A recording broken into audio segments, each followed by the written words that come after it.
selamat siang. Perkenalkan, saya Maria Merviana Ria dari tingkat 3B ingin mengoreksi hasil proposal atas nama Oktaviani Marcelina Kana dengan judul Asuhan Keperawatan pada Klien dengan masalah utama stroke di Rumah Sakit Umum Daerah ND. Proposal ini terdapat lembar persetujuan. Di dalamnya terisi nama peneliti. Proposal karya tulis ilmiah ini telah diperiksa dan disetujui oleh pembimbing untuk diujikan pada tanggal 25 Maret 2022 dan pembimbingnya bernama Tri Ayu Patmawati, SCAP, NS, MCAP, NIP 199212220122009. Di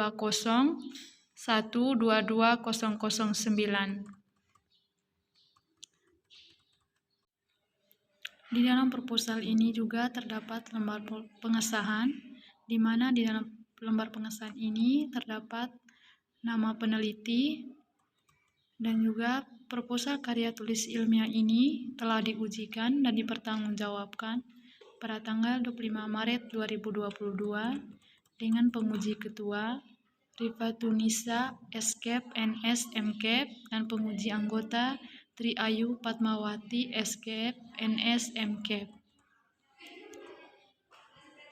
Surat pernyataan keaslian tulisan yang bertentangan di bawah ini, nama Oktaviani Marcelina Kana, NIM PO 53032021997, Program Studi Keperawatan ND dengan judul Asuhan Keperawatan pada Klien dengan masalah utama stroke di Rumah Sakit Umum Daerah ND. Menyatakan dengan sebenarnya bahwa karya tulis yang saya susun ini benar-benar karya saya sendiri, bukan merupakan pengambilan tulisan atau pikiran orang lain yang saya akui sebagai tulisan atau pikiran saya sendiri. Apabila di kemudian hari dapat dibuktikan bahwa karya tulis ilmiah ini adalah hasil jiblakan, maka saya bersedia menerima sanksi atas perbuatan tersebut. ND 25 Maret 2022 yang membuat pernyataan Oktaviani Marcelina Kana, NIM PO 53032021997. Yang berikut kata pengantar. Puji syukur penulis panjatkan kepada Allah SWT karena atas berkat rahmat-Nya penulis dapat menyelesaikan penyusunan laporan studi kasus yang berjudul Asuhan Keperawatan pada Klien dengan masalah utama stroke di Rumah Sakit Umum Daerah ND. Penyelesaian laporan studi kasus ini dalam rangka untuk menyelesaikan ujian akhir program pada pendidikan D3 Keperawatan Program Studi Keperawatan ND. Penyusunan laporan studi kasus ini tidak terlepas dari bantuan dan dukungan dari semua pihak, sehingga laporan studi kasus ini selesai tepat pada waktunya. Maka perkenankan pada saat ini penulis menyampaikan penghargaan dan ucapan terima kasih kepada yang pertama, Dr. Ragu Herming Kristina SKM, MKes, selaku Direktur Politeknik Kesehatan Kemenkes Kupang.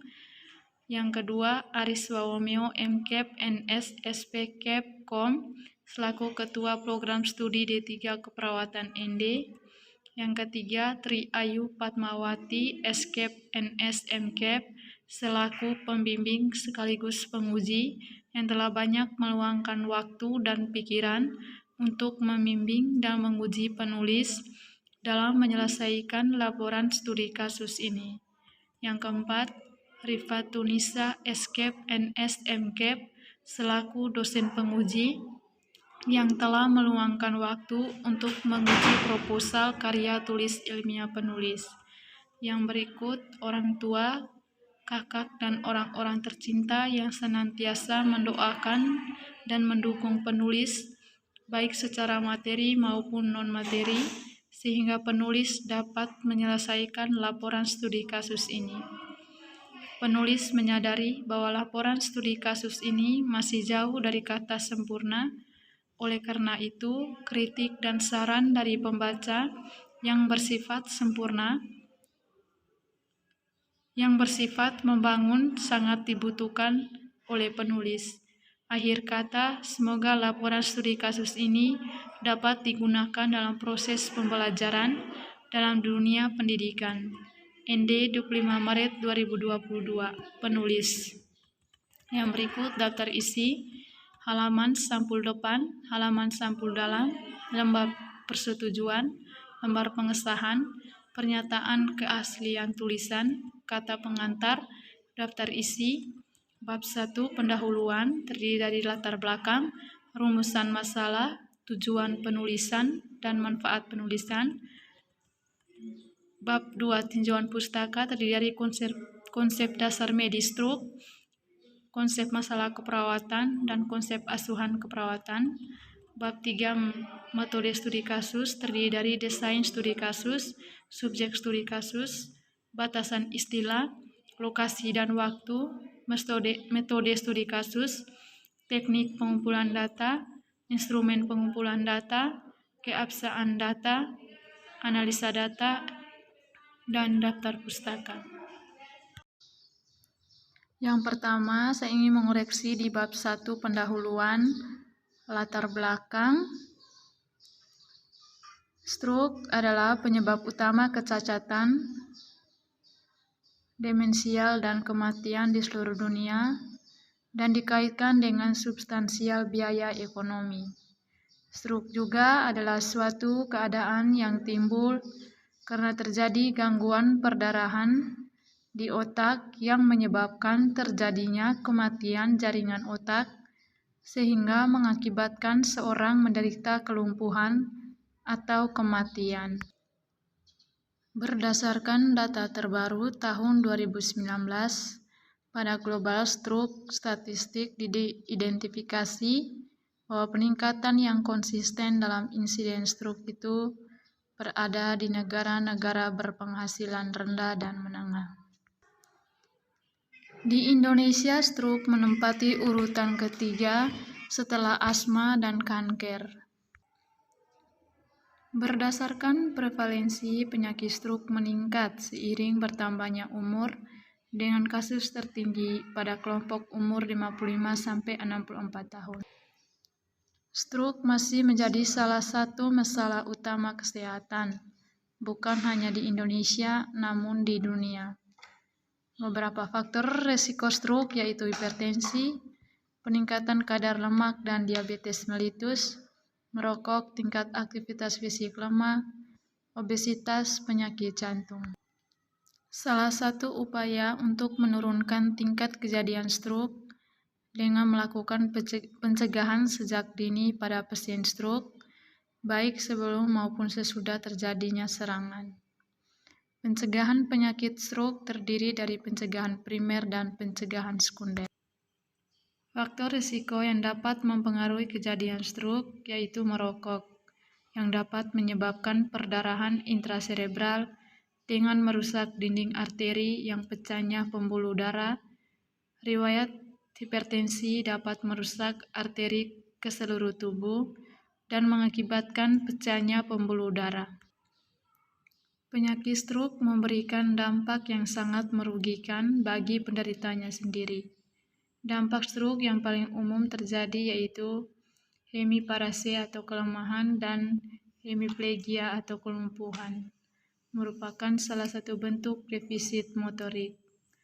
Hal ini disebabkan oleh gangguan motorik neuron dengan karakteristik kehilangan kontrol gerakan volunter atau gerakan sadar, gangguan gerakan, keterbatasan tonus otot, dan keterbatasan refleks.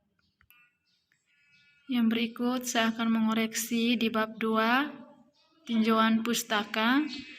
Yang pertama, konsep dasar medis stroke. A. Pengertian stroke. Stroke adalah suatu keadaan yang timbul karena terjadi gangguan peredaran darah di otak yang menyebabkan terjadinya kematian jaringan sehingga mengakibatkan seseorang menderita kelumpuhan atau kematian. Yang berikut penyebab stroke.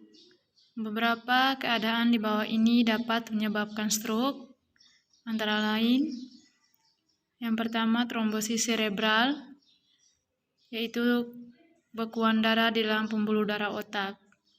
Yang berikut emboli cerebral merupakan penyumbatan pembuluh darah otak oleh bekuan darah, lemak, dan udara. Yang berikut hemoragi, yaitu pecahnya pembuluh darah cerebral dengan perdarahan ke dalam jaringan otak atau ruang sekitar otak. Yang berikut hipoksia, yaitu kondisi kekurangan oksigen dalam sel dan jaringan tubuh. Yang berikut patofisiologi. Adanya gangguan perdarahan darah ke otak dapat menimbulkan jejas atau cedera pada otak melalui 4 mekanisme, yaitu adanya penebalan dinding arteri cerebral yang menimbulkan penyempitan atau penyumbatan lumen sehingga aliran darah dan suplainya ke sebagian otak akan tidak adekuat. Selanjutnya akan mengakibatkan perubahan-perubahan iskemik otak. Apabila hal ini terjadi terus-menerus, dapat menimbulkan nekrosis atau infark. Keduanya yaitu diakibatkan oleh dinding arteri cerebral pecah sehingga akan menyebabkan bocornya darah ke jaringan atau hemoragi. Selanjutnya, pembesaran pembuluh darah yang menekan jaringan otak atau misalnya malformasi angiomatosa aneurisma. Adanya edema cerebri yang merupakan pengumpulan cairan di ruang interstisial jaringan otak. Yang berikut manifestasi klinis. Manifestasi klinis stroke adalah yang pertama kelumpuhan wajah atau anggota badan yang timbul mendadak. Yang kedua gangguan sensibilitas pada satu atau lebih anggota badan. Yang ketiga bicara cadel atau pelo. Yang berikut kesulitan dalam bicara, nyeri kepala hebat, kesulitan menelan, mual muntah, dan perubahan status mental yang mendadak. Yang berikut komplikasi stroke. Komplikasi stroke antara lain yang pertama hipoksia cerebral atau tidak adanya cukup oksigen dalam jaringan untuk mempertahankan fungsi tubuh. Yang berikut penurunan aliran darah cerebral karena pasokan darah ke otak terganggu dan berkurangnya sumbatan pembuluh darah yang mengarah ke otak sebab darah tidak sampai ke otak sehingga menyebabkan asupan oksigen pada otak menjadi minimum dan membuat pengidapnya mengalami gangguan pada sirkulasi cerebral. Yang berikut embolisme cerebral, suatu penyumbatan suplai darah ke bagian otak yang disebabkan oleh gumpalan. Yang berikut pneumonia aspirasi adalah infeksi dan peradangan pada paru-paru akibat masuknya benda asing ke dalam paru-paru. Yang berikut kontraktur merupakan suatu kondisi kelakuan jaringan di dalam tubuh yang seharusnya bersifat fleksibel dan mudah digerakkan. Yang berikut tromboflebitis adalah suatu kondisi saat gumpalan darah di pembuluh darah menyebabkan peradangan dan nyeri. Yang berikut penata laksanaan. Penata laksanaan stroke ada dua, yaitu penata laksanaan medis dan penata laksanaan keperawatan. Penata laksanaan medis terdiri dari 1. Trombolitik atau streptokinase, obat untuk melarutkan gumpalan darah yang terbentuk di dalam pembuluh darah. Yang kedua, antikoagulan atau heparin, itu obat untuk mengatasi dan mencegah gumpalan darah. Yang berikut hemoragik atau pentoksifilin, obat untuk pelancar aliran darah. Yang berikut, antagonis serotonin, obat untuk meningkatkan aliran darah guna memperbaiki sirkulasi oksigen yang ada pada darah. Yang berikut, antagonis kalsium, yaitu obat untuk menurunkan tekanan darah. Penata laksanaan khusus komplikasi. Yang pertama, atasi kejang atau antikonvulsan, obat untuk mencegah atau mengatasi kejang atau epilepsi. Yang kedua, atasi dekompresi, obat yang digunakan untuk mengatasi pembengkakan otak. Untuk penata laksanaan faktor risiko, 1. Atasi hiperuresemia, 2. Atasi hipertensi, dan 3. Atasi hiperglikemia. Yang berikut, pemeriksaan penunjang stroke. Pemeriksaan yang dapat dilakukan pada pasien stroke adalah sebagai berikut. 1. Angiografi cerebral, membantu menentukan penyebab stroke secara spesifik, seperti perdarahan atau obstruksi arteri, adanya titik okulasi atau raftur. Yang berikut, elektroenkefalografi, mengidentifikasi masalah didasarkan pada gelombang otak atau mungkin memperlihatkan daerah lesi yang spesifik. Yang berikut, sinar X tengkorak, menggambarkan perubahan kelenjar lempeng pineal daerah yang berlawan dari massa yang luas. Klasifikasi karotis interna terdapat pada trobus cerebral, klasifikasi parsial dinding, aneurisma pada pendarahan subarsenoid. Yang berikut, ultrasonografi Doppler, mengidentifikasi penyakit arteriovena atau masalah sistem arteri karotis atau aliran darah, muncul plaque atau arteriosklerosis. Yang berikut, CT scan atau komputer tomografi scan, memperlihatkan adanya edema, hematoma, iskemia, dan adanya infrak. Yang berikut, magnetic resonance imaging, menunjukkan daerah yang mengalami infark atau hemoragik. Yang berikut, pemeriksaan laboratorium. 1. Fungsi lumbal. Tekanan normal biasanya ada trombosis, emboli, dan TIA, sedangkan tekanan yang meningkat dan cairan yang mengandung darah menunjukkan adanya perdarahan subarachnoid atau intraskranial. Yang berikut, pemeriksaan darah rutin. Pemeriksaan kimia darah pada stroke akut, dapat terjadi hiperglikemia. Gula darah dapat mencapai 250 mg di dalam serum. Yang berikut, di konsep masalah keperawatan. Adapun masalah-masalah yang muncul pada pasien dengan stroke antara lain: 1. Risiko perfusi cerebral tidak efektif, merupakan berisiko mengalami penurunan sirkulasi darah ke otak. Yang berikut, defisi nutrisi,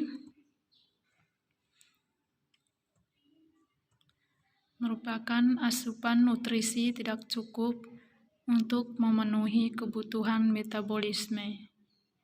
Penyebabnya itu ketidakmampuan menelan makanan, ketidakmampuan mencerna makanan, ketidakmampuan mengabsorpsi nutrisi, peningkatan kebutuhan metabolisme, dan faktor psikologis.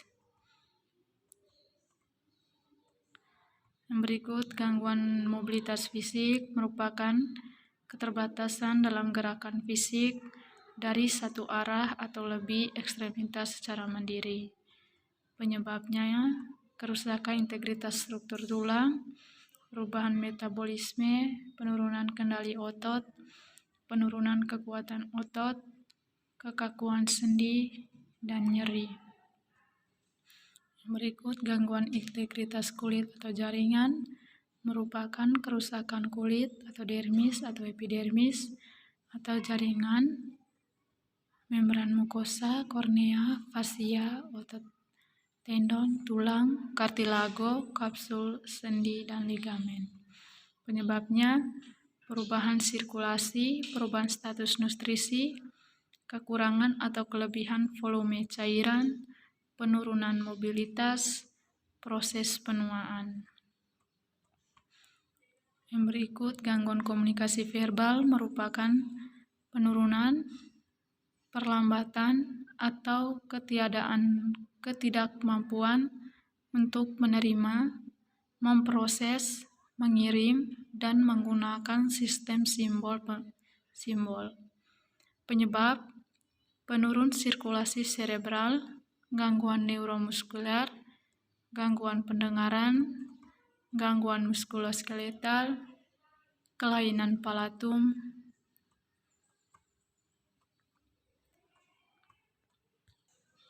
Yang berikut, konsep asuhan keperawatan. Pemberian asuhan keperawatan pada klien dengan masalah keperawatan terdiri dari 5 tahapan, yaitu pengkajian, diagnosa keperawatan, intervensi, implementasi, dan evaluasi. Kelima proses ini harus dijalankan secara berkesinambungan antara satu tahapan dengan tahapan lainnya. 1. Pengkajian. A. Pengumpulan data.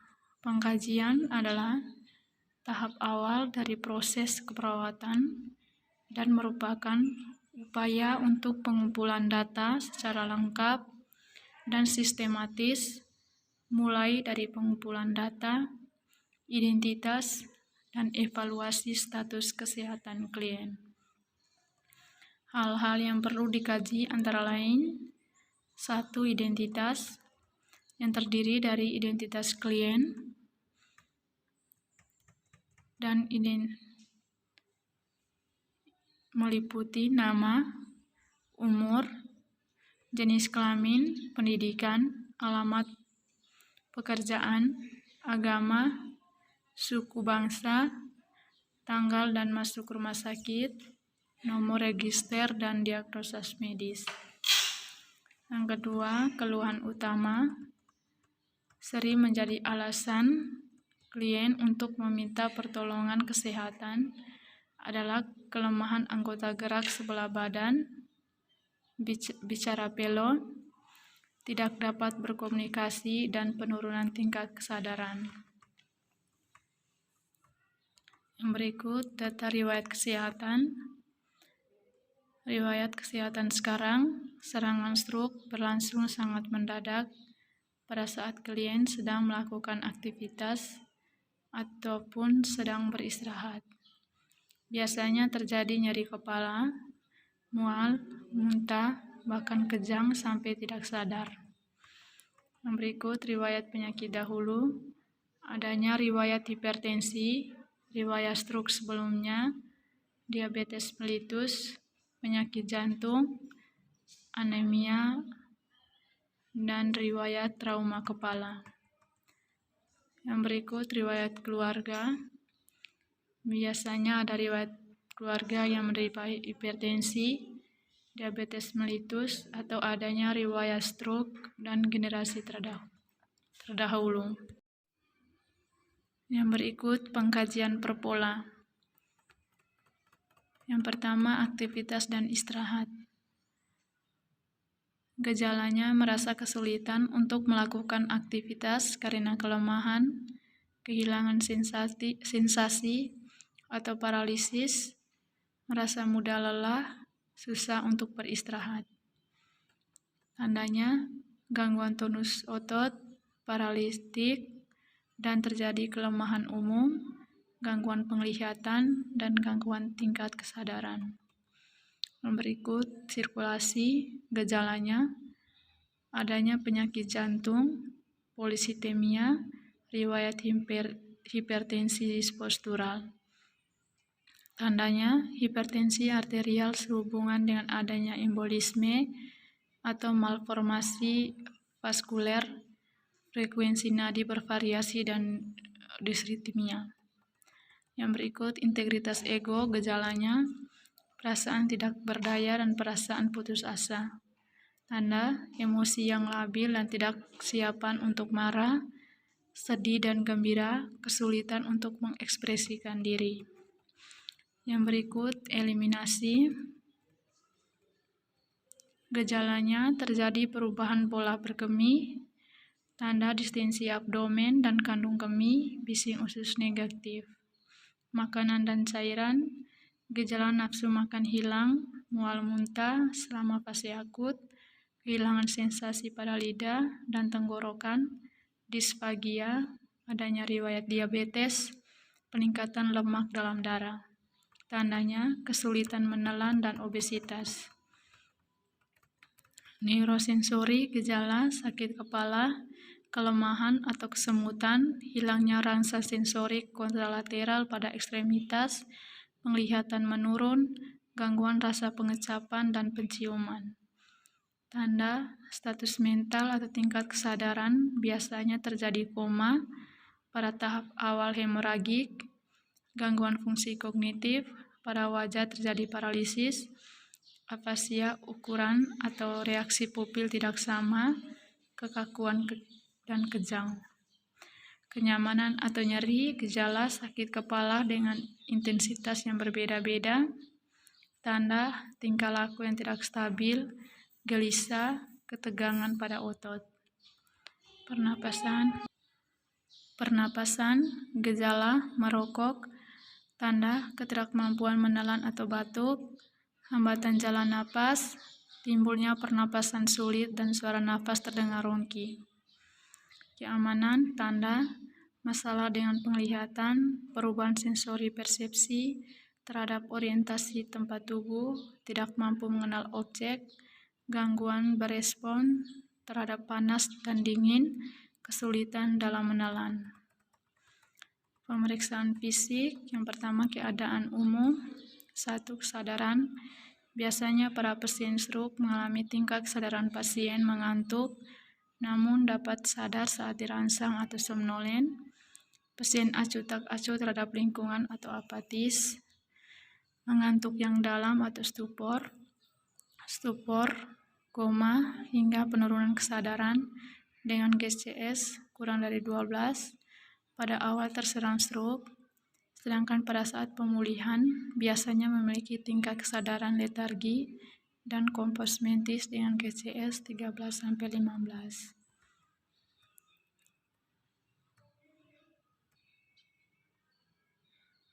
Yang berikut, pemeriksaan integumen. 1. Kulit pucat, turgor kulit menurun, tanda dekubitus. Kuku perlu dilihat adanya clubbing finger atau cyanosis. Rambut, warna rambut kotor atau tidak, rontok atau tidak. Pemeriksaan kepala dan leher. Kepala bentuk normokepalik, muka umumnya tidak simetris yang mencong ke salah satu sisi, muka pucat, leher kaku tidak jarang terjadi. Pemeriksaan dada, terdengar suara napas rongki, wheezing atau suara napas tambahan, pernapasan tidak teratur akibat penurunan refleks batuk dan menelan. Berikut pemeriksaan abdomen, didapatkan penurunan peristaltik usus akibat bed rest yang lama dan kadang terdapat kembung.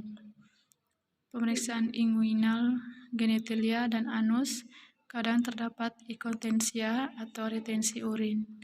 Berikut pemeriksaan ekstremitas, pengukuran kekuatan otot saat nilai O bila tidak terlihat kontraksi sama sekali, nilai 1 bila terlihat kontraksi dan tetapi tidak ada gerakan pada sendi, nilai 2 bila ada gerakan pada sendi tapi tidak bisa melawan gravitasi, nilai 3 bila dapat melawan gravitasi tapi tidak dapat melawan tekanan pemeriksaan, nilai 4 bila dapat melawan tahanan pemeriksaan tapi kekuatannya, nilai 5 bila dapat melawan tahanan pemeriksaan dengan kekuatan penuh. tabulasi data, kelemahan anggota gerak sebelah badan, bicara pelo, tidak dapat berkomunikasi, lemah, kesulitan menggerakkan ekstremitas, nyeri kepala, pusing, kesulitan menelan, nafsu makan menurun, mual muntah, kejang sampai tidak sadar, kelumpuhan seperti badan atau gangguan fungsi otak yang lain, penurunan kesadaran. Klasifikasi data subjektif, kelemahan anggota gerak sebelah badan, nyeri kepala, pusing, kesulitan menelan, nafsu makan menurun, mual, dan muntah. Data objektif, bicara pelo, tidak dapat berkomunikasi, kesulitan menggerakkan ekstremitas, kejang sampai tidak sadar, kelumpuhan separuh badan, atau gangguan fungsi otak yang lain, dan penurunan kesadaran. Analisa data. 1. Sign simptom. DS-nya mengeluh sakit kepala, tampak meringis. DO-nya penurunan kesadaran dan gelisah. Etiologinya embolisme, problem risiko perfusi cerebral tidak efektif. Yang kedua, sign simptom DS-nya kelemahan anggota gerak sebelah badan. 2. Sign simptom DS-nya kelemahan anggota gerak sebelah badan. DO-nya kelumpuhan sebagian badan, kesulitan menggerakkan ekstremitas. Etiologinya gangguan neuromuskular, problemnya gangguan mobilitas fisik.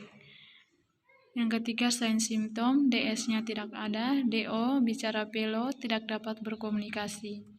Etiologi penurunan sirkulasi cerebral, problemnya gangguan komunikasi verbal. Yang keempat, sign simptom DS-nya mual, nafsu makan menurun, DO-nya muntah, sulit menelan. Etiologinya ketidakmampuan menelan makanan. Problem defisit nutrisi. Yang kelima, sign simptom DS-nya tidak ada, DO terdapat ulcus decubitus. Etiologinya penurunan mobilitas. Problem gangguan integritas kulit atau jaringan. Yang berikut diagnosa keperawatan. Diagnosa keperawatan yang muncul pada pasien stroke antara lain: 1. Resiko perfusi cerebral tidak efektif berhubungan dengan embolisme yang ditandai dengan DS mengeluh sakit kepala, tampak meringis, DO penurunan kesadaran dan gelisah. Yang kedua, gangguan mobilitas fisik berhubungan dengan gangguan neuromuskular yang ditandai dengan DS kelemahan anggota gerak sebelah badan, DO-nya kelumpuhan sebagian badan, kesulitan menggerakkan ekstremitas.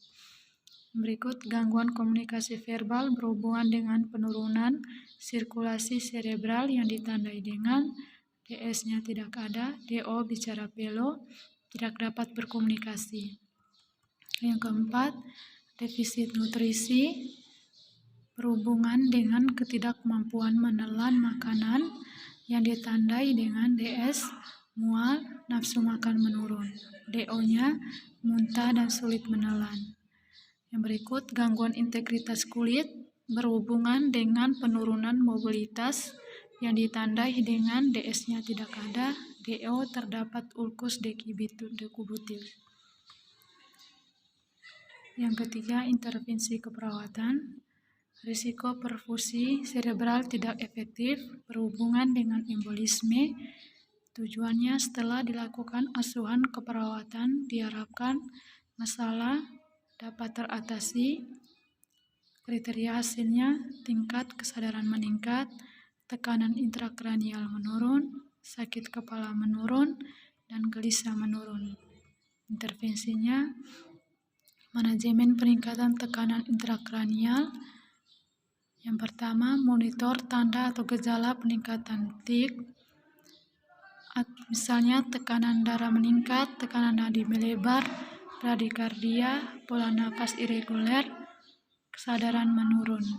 Rasionalnya mengetahui keadaan umum pasien dan untuk menentukan tindakan selanjutnya. Yang kedua, berikan posisi semivoler 30 derajat. Rasionalnya meningkatkan ekspansi paru dan memudahkan pernapasan. Berikut kolaborasi pemberian sedasi dan antikonvulsan rasionalnya untuk mencegah terjadinya kejang. Yang kedua, gangguan mobilitas fisik berhubungan dengan gangguan neuromuskular. Tujuannya, setelah dilakukan asuhan keperawatan, diharapkan masalah mobilitas fisik dapat teratasi. Kriteria hasilnya, pergerakan ekstremitas meningkat, kekuatan otot meningkat, rentang gerak meningkat, nyeri menurun, kaku sendi menurun. Intervensinya, dukungan mobilisasi. Yang pertama, identifikasi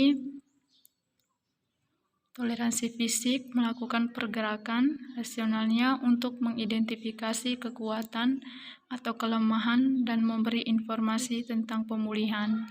Yang kedua, monitor kondisi umum selama melakukan mobilisasi rasionalnya untuk mengetahui kondisi kesehatan pasien. Yang ketiga, fasilitas aktivitas mobilisasi dengan alat bantu rasionalnya untuk mencegah terjadinya cedera pada pasien. Yang keempat, libatkan keluarga untuk membantu pasien dalam meningkatkan pergerakan rasionalnya agar keluarga mampu melatih pasien secara mandiri. Yang berikut, gangguan komunikasi verbal berhubungan dengan penurunan sirkulasi cerebral. Tujuannya, setelah dilakukan asuhan keperawatan, diharapkan masalah komunikasi verbal dapat teratasi. Kriteria hasilnya, kemampuan berbicara meningkat, kesesuaian ekspresi wajah tubuh meningkat, pola menurun, gagap menurun, dan pemahaman komunikasi membaik. Intervensinya, promosi komunikasi defisit bicara. 1. Monitor kecepatan, tekanan, kuantitas, volume, dan diksi bicara rasionalnya untuk mengetahui perkembangan pasien. Yang kedua, gunakan metode komunikasi alternatif rasionalnya agar pasien dapat mengerti dan memahami dengan baik. Yang berikut, ulangi apa yang disampaikan pasien rasionalnya untuk dapat memastikan ucapan yang disampaikan pasien. Yang berikut, defisit nutrisi berhubungan dengan ketidakmampuan menelan makanan. Tujuannya, setelah dilakukan asuhan keperawatan, diharapkan masalah nutrisi dapat teratasi. Kriteria hasilnya, porsi makan yang dihabiskan meningkat, kekuatan otot pengunyah meningkat, kekuatan otot menelan meningkat, diare menurun, nafsu makan membaik. Intervensinya, manajemen nutrisi, identifikasi status nutrisi rasionalnya untuk mengetahui nutrisi yang diperoleh pasien, identifikasi makan yang disukai rasionalnya untuk menambah nafsu makan pasien, berikan makanan tinggi kalori dan tinggi protein rasionalnya untuk mempertahankan status gizi pasien. Yang berikut, gangguan integritas kulit berhubungan dengan penurunan mobilitas. Tujuannya, setelah dilakukan asuhan keperawatan, diharapkan masalah integritas kulit dapat teratasi. Yang kriteria hasil, kerusakan jaringan menurun, kerusakan lapisan kulit menurun, nyeri menurun, dan kemerahan menurun. Intervensinya, perawatan integritas kulit. 1. Ubah posisi tiap 2 jam jika tidak baring, rasionalnya untuk menurunkan risiko terjadinya iskemia jaringan. Yang kedua, anjurkan menggunakan pelembab, rasionalnya untuk mencegah terjadi iritasi kulit. Yang ketiga, anjurkan minum air yang cukup, rasionalnya untuk mencegah dehidrasi. Berikut implementasi keperawatan. Implementasi merupakan tahap keempat dari proses keperawatan. Tahap ini muncul jika perencanaan yang dibuat diaplikasikan pada klien. Aplikasi yang dilakukan pada klien akan berbeda, disesuaikan dengan kondisi klien saat itu dan kebutuhan yang paling dirasakan oleh klien. Yang berikut, evaluasi keperawatan. Evaluasi adalah tahap kelima atau terakhir dari proses keperawatan. Pada tahap ini, perawat membandingkan hasil tindakan yang telah dilakukan dengan kriteria hasil yang sudah ditetapkan, serta menilai apakah masalah yang terjadi sudah teratasi seluruhnya, hanya sebagian, atau bahkan belum teratasi semuanya. Yang berikut, bab 3, metode studi kasus. Yang pertama, rancangan atau desain studi kasus. Karya tulis ini menggunakan jenis penelitian deskriptif dalam bentuk studi kasus. Metode penelitian deskriptif merupakan suatu metode yang memiliki tujuan utama dengan memberikan gambaran situasi atau fenomena secara jelas dan rinci tentang apa yang terjadi. Pendekatan yang akan digunakan adalah pendekatan asuhan keperawatan yang meliputi pengkajian, diagnosa keperawatan, perencanaan keperawatan, pelaksanaan keperawatan, dan evaluasi pada pasien dengan diagnosa medik stroke di Rumah Sakit Umum Daerah ND. Yang berikut, subjek studi kasus. Subjek penelitian adalah subjek yang dituju untuk diteliti atau subjek yang menjadi pusat perhatian atau secara peneliti. Subjek penelitian pada studi kasus ini adalah satu orang pasien dengan diagnosa medik stroke di Rumah Sakit Umum Daerah ND. Yang berikut, batasan istilah atau definisi operasional. Asuhan keperawatan adalah suatu bentuk pelayanan kesehatan yang meliputi kebutuhan biologis, psikologis, sosial, dan spiritual yang diberikan langsung kepada pasien dengan stroke, dimulai dari pengkajian, diagnosa keperawatan, intervensi, implementasi, dan evaluasi keperawatan. Stroke adalah suatu keadaan yang timbul karena terjadi gangguan peredaran darah di otak yang ditandai dengan kelumpuhan wajah atau anggota badan, sebagian atau seluruh anggota gerak, kesadaran menurun, bicara pelo, kesulitan dalam bicara. Lokasi dan waktu studi kasus. Studi kasus asuhan keperawatan ini akan dilakukan selama 3 hari di ruangan penyakit dalam RSUD ND. Yang berikut, metode atau prosedur studi kasus. Studi kasus diawali dengan penyusunan usulan studi kasus dengan menggunakan metode studi kasus. Setelah disetujui oleh pembimbing studi kasus, maka studi kasus akan dilanjutkan dengan kegiatan pengumpulan data. Data studi kasus berupa hasil pengukuran, yaitu observasi, wawancara, dan studi dokumentasi terhadap kasus yang dijadikan subjek studi kasus. Yang berikut, teknik pengumpulan data. 1. Wawancara. Wawancara dipergunakan untuk mengumpulkan data secara lisan dari pasien dan keluarga, yaitu menanyakan mengenai biodata klien, biodata orang tua wali, alasan masuk rumah sakit, keluhan utama yang dirasakan klien saat wawancara berlangsung, riwayat penyakit sekarang, riwayat kesehatan dahulu, riwayat kesehatan keluarga, riwayat sosial, kebutuhan dasar seperti nutrisi, aktivitas atau istirahat, personal hygiene, eliminasi, pengkajian fisik dan mental. Yang berikut, observasi dan pemeriksaan fisik. Mengadakan observasi atau pengamatan yang dilakukan secara langsung dengan pendekatan inspeksi, palpasi, perkusi, auskultasi atau IPPA pada sistem tubuh klien. Yang berikut, studi dokumentasi.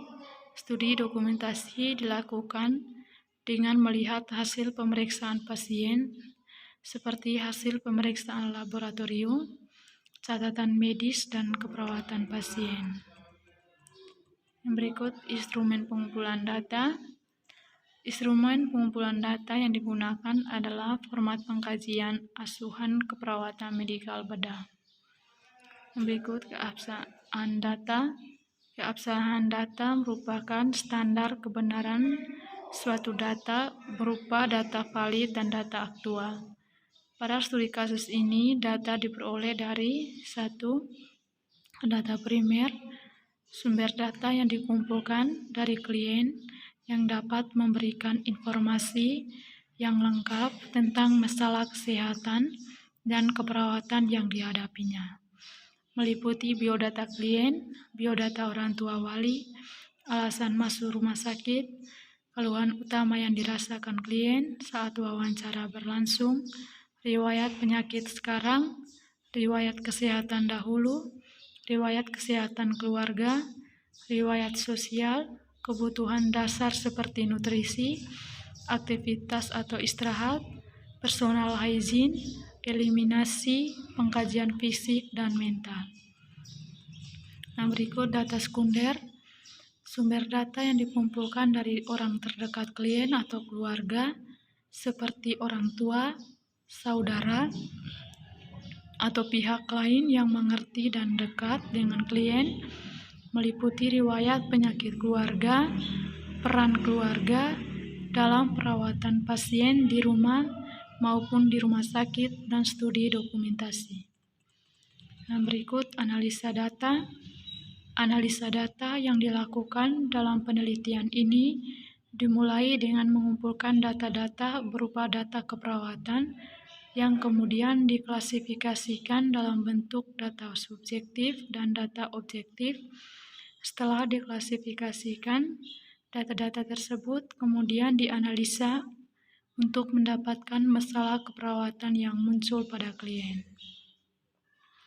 Masalah-masalah keperawatan yang ditemukan tersebut dijadikan diagnosa keperawatan yang akan diatasi dengan perencanaan keperawatan yang tepat dan diimplementasikan kepada klien. Setelah dilakukan implementasi, dilanjutkan dengan mengevaluasi hasil tindakan yang telah dilakukan. Data-data dari hasil pengkajian sampai evaluasi ditampilkan dalam bentuk naratif.